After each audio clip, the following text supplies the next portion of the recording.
Hello, everybody, and welcome to today's poem. And this one is called The Manhunt by Simon Armitage. Just a reminder that when you're studying poetry at home, let's move me up there, remember to annotate the poem if you've got a copy of it. You must make sure that you take notes on the context, language, and structure of the poem. Make sure that you read the poem on your own before watching the analysis. If for any reason you don't have a poetry anthology, print out a copy or create a list of notes to glue into your exercise book. You could also write the whole poem out in full. Let's start then. So, Manhunt by Simon Armitage. So when we come to read the poem in a moment, you'll notice that it's written in the first person. It's written from the point of view of a wife of a soldier. It could be a description of what's medically known as post-traumatic stress disorder, or PTSD. More of that in a moment. The poem itself is written about a real soldier who apparently served as a peacekeeper in Bosnia in the 1990s. It's important when we're looking at this poem to recognise that this is a much more modern poem set during a modern conflict. The peacekeeper in question was shot 3 times, with the bullets entering through his face and ricocheting through his body, causing severe multiple internal injuries. The situation it describes, however, could apply to any injured soldier and his wife in any conflict. So it never mentions in the poem that it's set in Bosnia, but having listened to Simon Armitage be interviewed by it, I know that in fact it is based on that. So PTSD, well, what is PTSD first of all? So this comes from the NHS website. It's an anxiety disorder caused by very stressful, frightening or distressing events. And the symptoms include these 3 things on here. So firstly, someone with PTSD often relives a traumatic event through nightmares and flashbacks. They may experience feelings of isolation, irritability, or guilt. They may also have problems sleeping, such as insomnia, and find concentrating difficult. These symptoms are often severe and persistent enough to have a significant impact on the person's day-to-day life. And it's often said and often noted that the causes of PTSD in soldiers are often the events that they experienced on the front line, on the battlefield themselves. So it's a really horrific and horrible condition to be suffering from. And it completely debilitates you, meaning that it's very difficult to go on and lead an ordinary life when you're suffering from PTSD. This is the guy who the poem is based on. And he, as I said before, served in Bosnia. And if you have a look at his cheek there, you'll notice the scar. And we'll hear a little bit more about that when we read the poem now. Okay, here goes. Let's just move me over to the top right there. There we go. The Manhunt. After the first phase, after passionate nights and intimate days, only then would he let me trace the frozen river which ran through his face. Only then would he let me explore the blown hinge of his lower jaw, and handle and hold the damaged porcelain collarbone, and mind and attend the fractured rudder of shoulder blade, and finger and thumb the parachute silk of his punctured lung. Only then could I bind the struts and climb the rungs of his broken ribs, and feel the hurt of his grazed heart.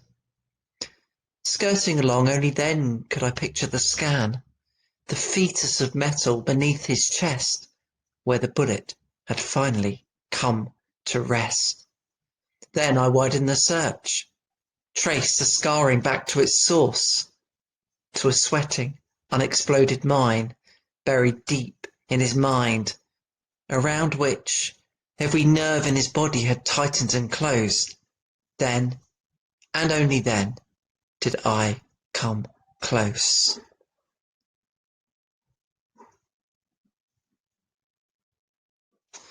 So let's have a look at the poem closely. Start by looking at the title, The Manhunt. Let's move me away from here. In fact, I'm going to have to say goodbye to me. So, first of all, the manhunt, it has a double meaning. So the term manhunt is quite literally hunting for a man, in the sense that the wife is searching for the man that she once knew, so that she can regain that sense of intimacy and closeness in their relationship. Yet also, if the police go on a manhunt, they're hunting down, they're searching for a criminal. And perhaps Simon Armitage is saying that the criminal in this case is war itself and the damaging effects it has on individuals and their relationships. So, the poem is divided into a series of couplets, so stanzas which are only 2 lines in length. So after the first phase, note the word phase, okay? Something happens in phases. It tends to happen in many stages, one after the other. And often illnesses and conditions go through various phases before they reach their end. So we get the sense that the healing process that the soldier will have to undergo will have many stages. And then it says, after passionate nights and intimate days. Now, this starts on a positive. It appears that he's come back from war and they've spent a few passionate nights together and some intimate days together. So early on in his return, things were good and there was some initial intimacy between them. However, things start to change. Only then would he let me trace the frozen river which ran through his face. Okay, note the use of that metaphor of the frozen river. On the surface, it's the scar, the mark and the line that runs down his face, caused by his injuries. However, we get the sense here of quite an interesting image. A river should flow, yet it's been stopped by the frozen ice. And it's just like his emotions. His emotions have been numbed. He's unable to feel, perhaps, how he once felt before. Only then would he let me explore the blown hinge of his lower jaw. Okay, so the jaw has been, which is kind of hinged together, has been blown apart by the explosion. So once again, a literal description of his injury. But if you also think about this idea that your mouth and your jaw is the part of your body through which you express yourself through. But at the moment that's blown and it's almost as if he's unable to express his emotions. We get the sense of somebody struggling with the size of the feelings that he has. Moving on. You'll notice here, which I've highlighted in in the second and third stanza, that they begin with the phrase only then. And as you move through the poem, you'll notice that it occurs frequently. And you get the sense that this is a journey that she's going on. And each time she goes through each phase, only then, and only then. Each phase that she goes through, she gets a little bit closer to her husband. So it's a journey through many obstacles, the journey of healing that he has to go through. Handle and hold the damaged porcelain collarbone. So again, some really interesting imagery. His collarbone, again injured, is described as being porcelain. Now, porcelain is very precious. It breaks very, very easily. And I think that this symbolizes his fragility, how fragile he is, emotionally and physically. And mind and attend the fractured rudder of shoulder blade. So here the shoulder blade is being described as being like a rudder. Now, if you have a quick look at the image there, that sort of pinky red thing that's hanging down is underneath on the front of a ship. And the purpose of a rudder on a ship or a boat is to steer the boat or ship, to give it some direction. And perhaps there's a sense here that his shoulder blade is fractured, but also he's lost any sense of direction in his life. He's become aimless, living in despair after the frightening things that he's witnessed. And finger and thumb, the parachute silk of his punctured lung. Okay, so again, a really, really interesting metaphor, parachute silk. Okay, and if you think of a parachute, it's made of silk, and it's very tender, and again, once it's punctured, you're unable to use it, it's damaged. And it's like him, his lung it feels useless, and in the same way that he himself feels useless. Before we move on to that fourth stanza on this slide, it would be probably worthwhile just looking at the verbs that are used: handle and hold, mind and attend, finger and thumb. She's trying everything possible, every way of healing him, through using her hands, but also using her mind and attending to him at all times. Now, only then could I bind the struts and climb the rungs of his broken ribs. So she's making a connection between the rungs of a ladder, perhaps, and his ribs, and this idea of climbing up.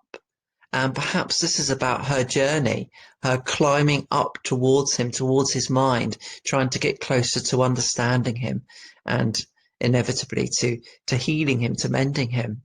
And perhaps the ladder could symbolize her gradual search for answers.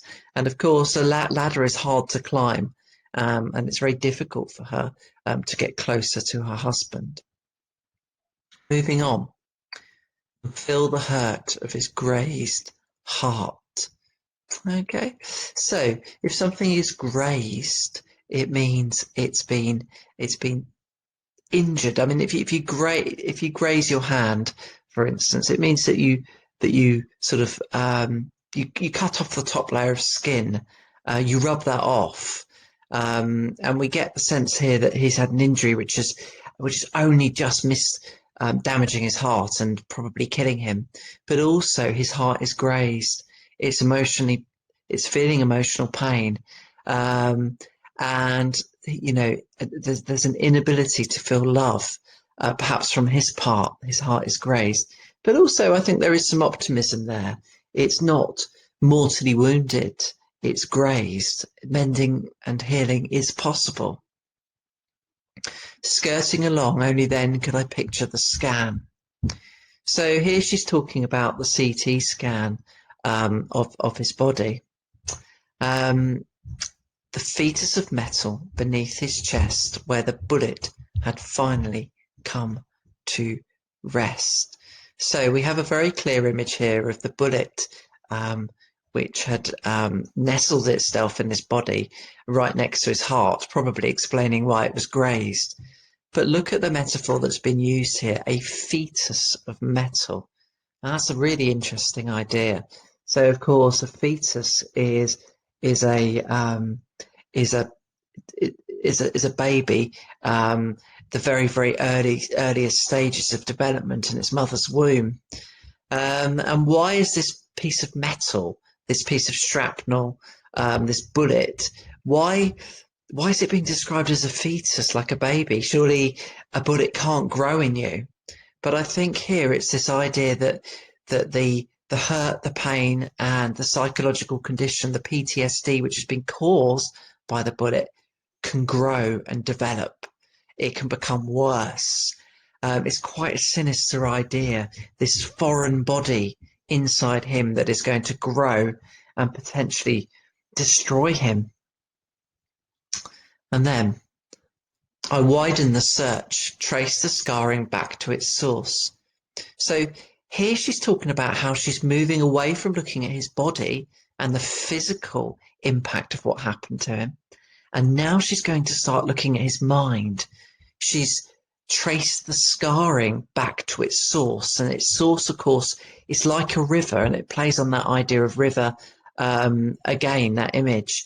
The idea that the scarring, the pain that's been caused comes from one particular source, like a river will start in one particular place. And she's going back to its original cause. And what is it, its original cause? Let's look at the next line. A sweating, unexploded mine buried deep in his mind.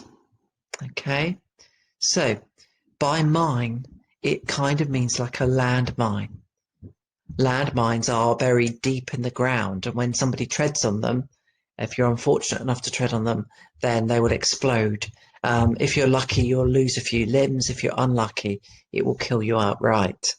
But look, it's sweating in him. Okay, it's heating. It's at the point where it's about to explode, to boil over.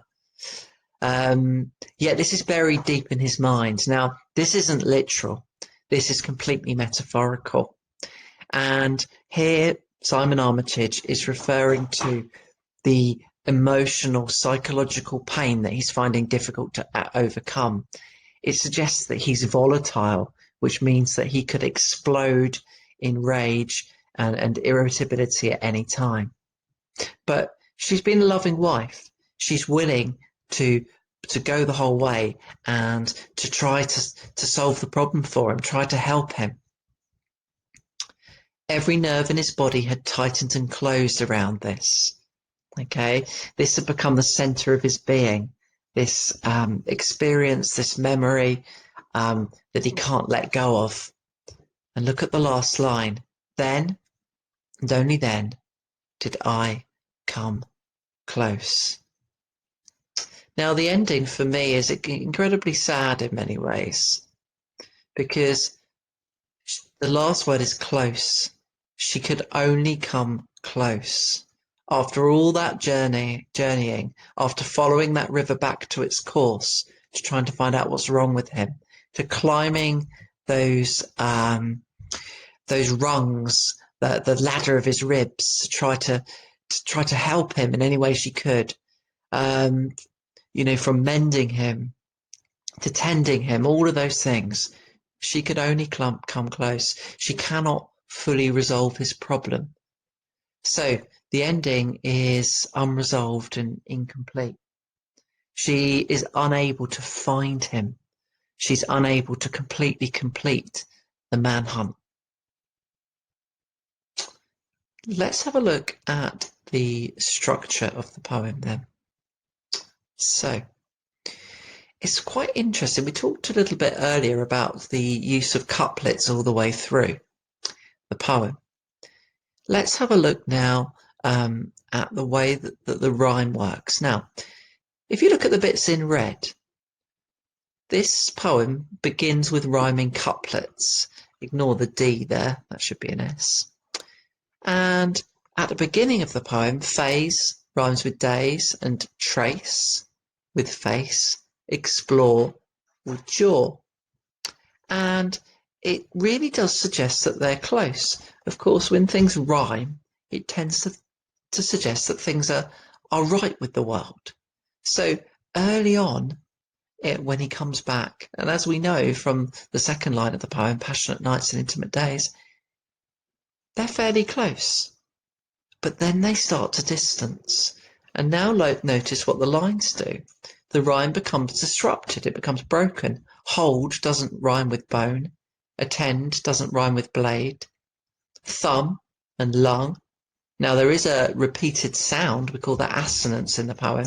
But they don't actually rhyme. Heart and hurt. Almost, but not quite. She's getting close, but not quite there.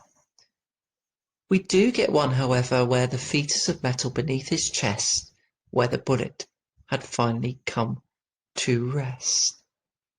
And I think that works in a more sort of slightly sinister way here, reminding us of how the bullet is still lodged within him.